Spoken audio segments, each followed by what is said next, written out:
we looked at Colossians chapter 3. We talked about thankfulness. We said that thankfulness is about grace. It's about unmerited gifts that we receive from not only God, but from other people. Because other people can do what they want, so anything that they do for us or give to us is unmerited gift. Being thankful is about responding to that grace through love, compassion, generosity, and that's what we talked about last week. And that was a nice capper on Thanksgiving, and now here we are a week later, and it is officially Advent season. We're stepping into the season of Advent, and it's a time, as I said earlier, it's a time of reflection and preparation as we anticipate the arrival of Jesus at Christmas. The next 4 weeks are meant as a time to pause and to prepare for Jesus to come. And in order to help us prepare, we're going to look back at the figures who waited for Jesus all those years ago. Some of you were here for a series of lessons that I just ended pretty recently about the exiles, lessons from the exiles, stories of those who were originally taken into captivity in Babylon and Persia. Those figures from the Bible showed courage and endurance. They showed hope and faithfulness. Each one of them held out hope because they knew God had a plan for history, a plan that would work out for the good of all people, even if it meant that they had to endure the exile. One of the figures that I looked at in that series on one Sunday was Jeremiah the prophet. He lived and wrote during the very last days of the kingdom of Judah, both before and during the time of the exile. Parts of Jeremiah's prophecy were written to the exiles in Babylon. So if there's any figure who should have been hopeless, it was Jeremiah. He had to endure years of wicked and neglectful kings in Judah, and the people turning away from God at every opportunity. His message was sad, warning the people about the destruction to come, and knowing that they weren't going to listen. And then he had to see the destruction of Jerusalem, live through that, the Babylonians marching in, the temple being torn down, and so many of his fellow Jews being dragged away as slaves or captives taken into Babylon. Jeremiah was one of the few people left behind in Jerusalem to mourn the loss of Judah, to mourn the destruction. And yet, even though a lot of Jeremiah's message is very sad, he's known as the weeping prophet. Most people think he wrote Lamentations. This is a very sad guy and a very sad life. Even though he had to live through the darkest days in the history of God's people, Jeremiah did not give up hope. God gave him a message of hope for the future to sustain him and the Jews and us through their exile. And we find part of that message in Jeremiah 33, verses 14 through 16. And it's in your bulletins if you want to follow along. The days are coming, declares the Lord, when I will fulfill the good promise I made to the people of Israel and Judah. In those days and at that time, I will make a righteous branch sprout from David's line. He will do what is just and right in the land. In those days, Judah will be saved, and Jerusalem will live in safety. This is the name by which he will be called, the Lord, our righteous Savior. This passage begins with a promise. And the promise is to fulfill the promise God made to God's people. What was this earlier promise?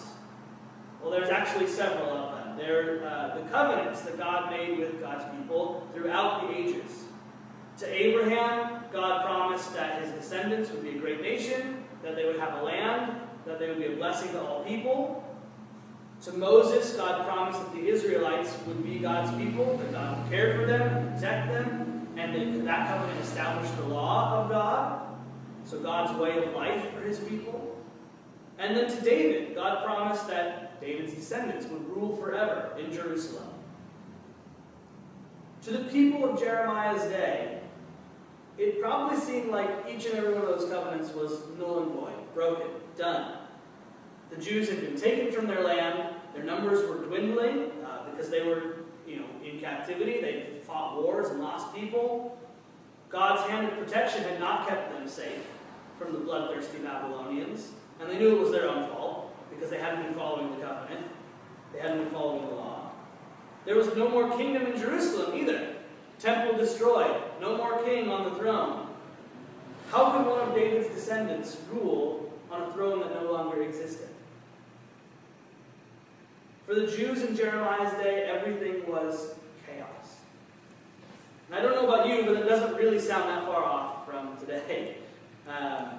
Chaos and busyness rule our lives today, especially in this time. I feel like we get to the holiday season in December, and it feels like you can't go anywhere without stress being the primary emotion that you feel everywhere.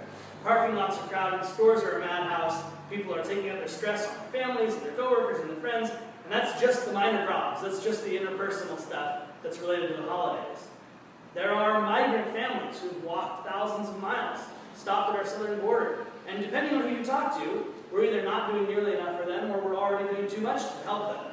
We get constant news updates from around the world, so that it feels like yesterday's news happened months ago already. With technology, our lives move so fast that we literally cannot keep up with ourselves.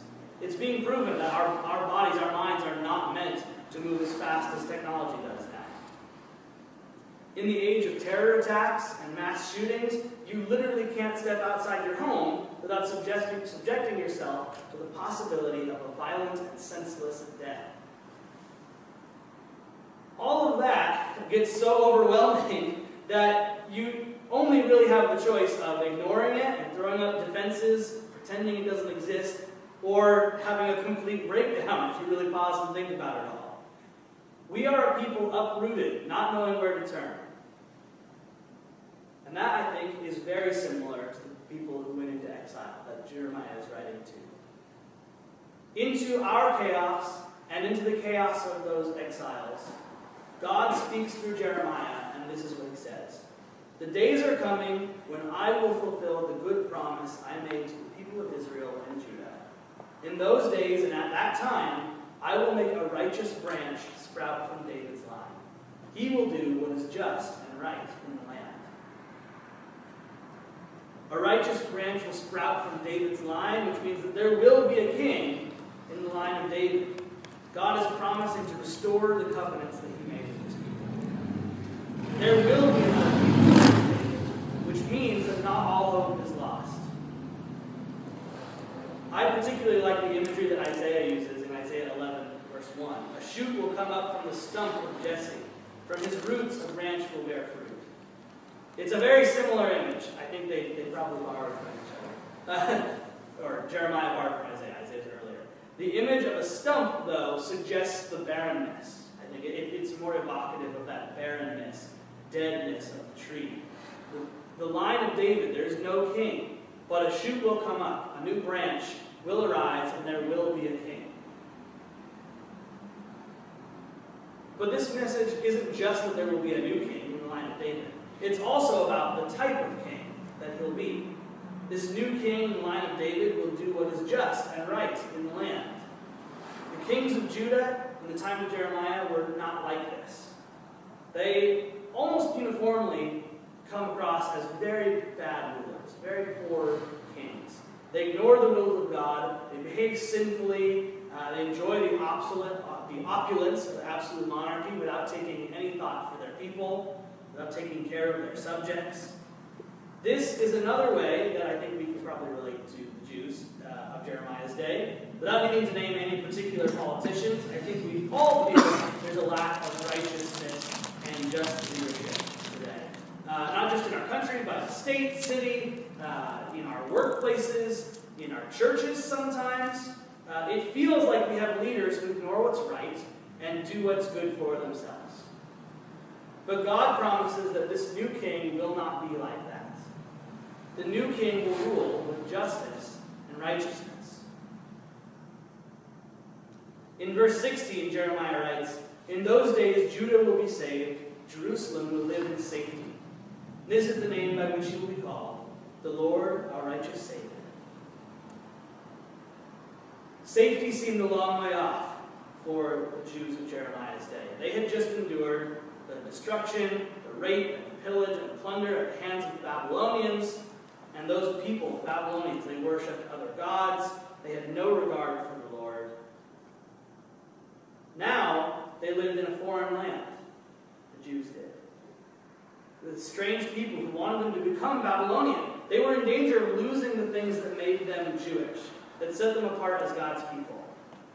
Judah as a political entity no longer existed, and the Jews were expected to assimilate and to disappear from history, just like so many other conquered people had done.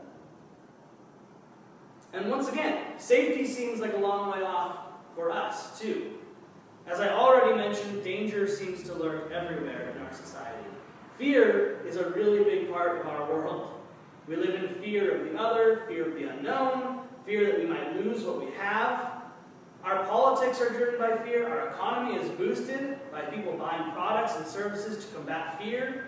Fear is everywhere, and safety seems impossible. Yet God promises that Jerusalem will live in safety.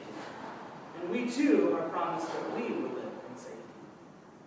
This safety comes from the one called the Lord our righteous Savior. For the people of Jeremiah's day, the identity of this Savior was mystery. But we know that this is Jesus Christ, the Lord, our righteous Savior. For over 500 years, the Jews had to wait between Jeremiah's prophecy and the fulfillment in Christ. And when Jesus did come, he didn't look exactly like what they were expecting, what they'd hoped for. They wanted an earthly king, a warrior who would throw off their oppressors, reestablish the kingdom of Israel. What they got instead was a humble man who lived in relative poverty and died a criminal's death. What they didn't know, and what we know now, is that they got a lot more than what it looked like they got. Jesus was God in the flesh, come down from heaven to be with us and show us the way to salvation. Living after the time of Jesus, we have the benefit of knowing all this, of hindsight. And yet, we still live in a world full of chaos, and fear, and danger. We know Jesus, we know what he did for us and why he came, and yet the world around us seems just as dark, if not darker, than it ever has before.